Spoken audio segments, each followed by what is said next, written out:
natin kung ano yung gusto nila. I think nakadeal ko na sila dun sa isang relo and then they want another one.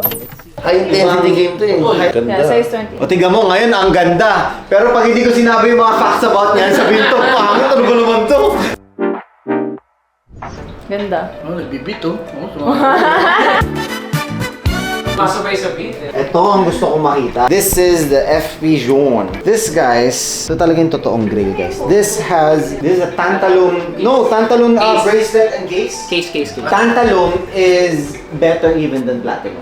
So it's as dense as platinum but it's harder than platinum. So tantalum, tapos everything here with FP Jaune is handmade guys. Even yung movement is all handmade yan. And FP Jaune only releases 900 units per year compared to what Rolex is. Rolex is releasing 1 million, Pateks are releasing 70,000 plus, but FP Jaune only 900 pieces per year. Sobrang ganda nito. Everything's handmade, even the dial, painted din ng hand painted din. Kaya may makikita ko may mga konting imperfections, di ba? Even with the hands. How much are you selling this? 5.8. With Ito extra pa yung, strap. guys, ito pa yung entry level ng FP Jaune.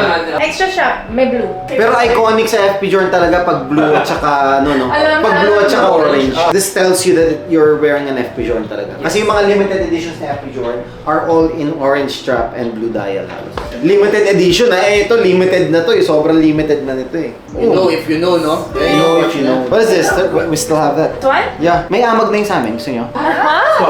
Hindi ko benta. Joke lang. Get na. Fast flip to, fast flip. Ako dapat nagbebenta, hindi ako bumibili. May cash na dito. With that being said, May cash na. tatlong watch yung binili namin, di ba? Ba't nagdidesisyon ka? Wala pa nga yung jacket eh. Dandy. Last time nalaglag. Oo, so, Ito niya ginawa to. oy, sold na. Ay, parang ganyan numbers niya, iba yung ano. Iba. Maganda sa blue yan. Kasi andyan yun, kasi ina-hand paint lang. Wala Ito rin yung pa- talagang every detail counts. Every detail ito counts. Ano yung pang-grade? Pagtapos. Gray siya.